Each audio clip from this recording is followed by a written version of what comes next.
Welcome back to a new video. So in this video I'm going to talk about some of the thoughts at the end of these 4 weeks and kind of how it's going to inform my next 4 weeks of training. So this is the last heavy day of this first little 4-week block that I'm doing, kind of just on repeat, so it's kind of just a continuous thing.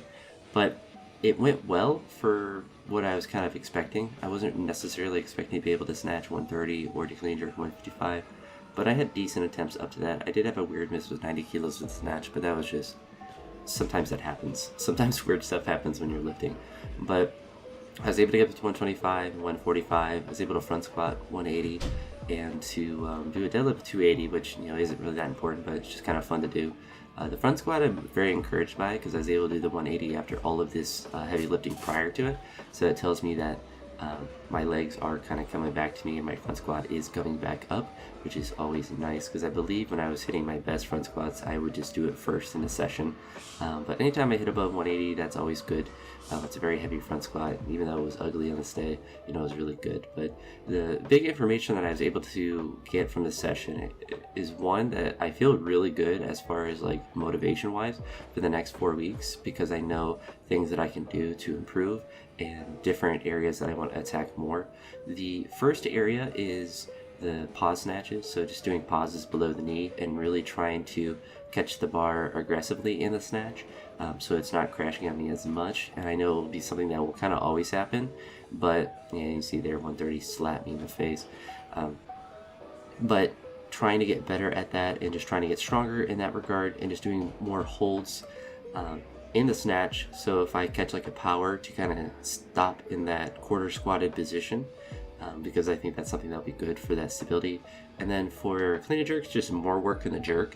So like the push presses that I kept forgetting to do in the last session or the last 4 weeks, to either do those or what I'm thinking is actually potentially going from overhead press to push jerk, and then kind of using that as the progression on those quote unquote lighter days. So I'm able to overhead press up to what is a quote unquote maximum for that day, and then push press from there up to what feels heavy or what is maximum for that day, and then to do some push jerks with over 100% of what I can push press on that day, just to really focus on that overhead work, the overhead stability. But also with the push jerks, it'll be nice to have those in because it will really focus on more biomechanics that are simpler to the jerk, in the sense that it has a faster lockout. If you're doing an overhead press or a push press, they obviously do carry over to the jerk, but they are slower than the jerk. And if you do something like a push jerk, you kind of get a mix of a push press slash a jerk, so you kind of get that same speed of the movement of the jerk, or at least closer to it.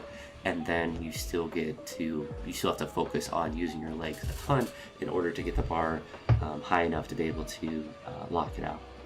So I think that will be really good to add in. Maybe some power jerks, but I think push jerks would be fine for now, because usually my push jerk isn't really that too different than the power jerk. And if you don't know the differences too, push jerk is basically a push press that you get under, or it's a power jerk that you don't move your feet, is another way to think about it.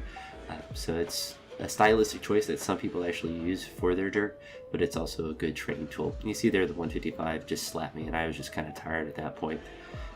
But it is what it is. So the goal in this next 4 weeks of block is, like I just mentioned, the things to improve, but to also be able to get to that 130 and to that 155, and to make the lift for one, but to hopefully make the lifts prior to it look easier as well.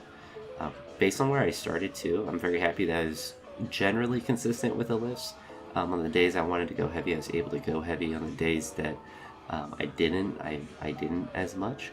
So I think that's motivating as well, because it was more predictable, my training. And I think that's one of the hard parts of how I trained before, was that I just flew by the seat of my pants a lot more of the time, and so things were less predictable, so I wouldn't know if I was going to have a good day of lifting heavy or not, and ended up just kind of wearing myself out too much. But now it's like I felt really motivated, and I can say the day after this session, I got more productive work in, and I actually did, I'll call him a Korean thruster, and I think that will be an interesting movement to add in.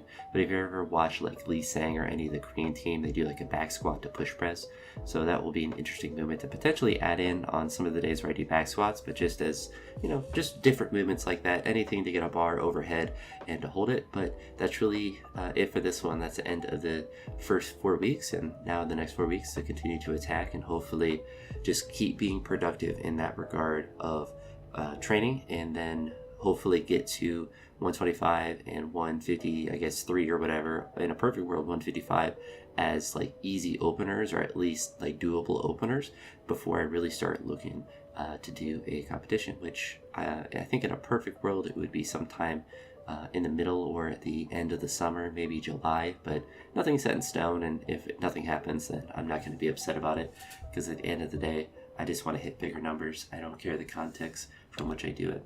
But that's it for this one. Talk to you on the next one. Hope you all have a great day. Peace.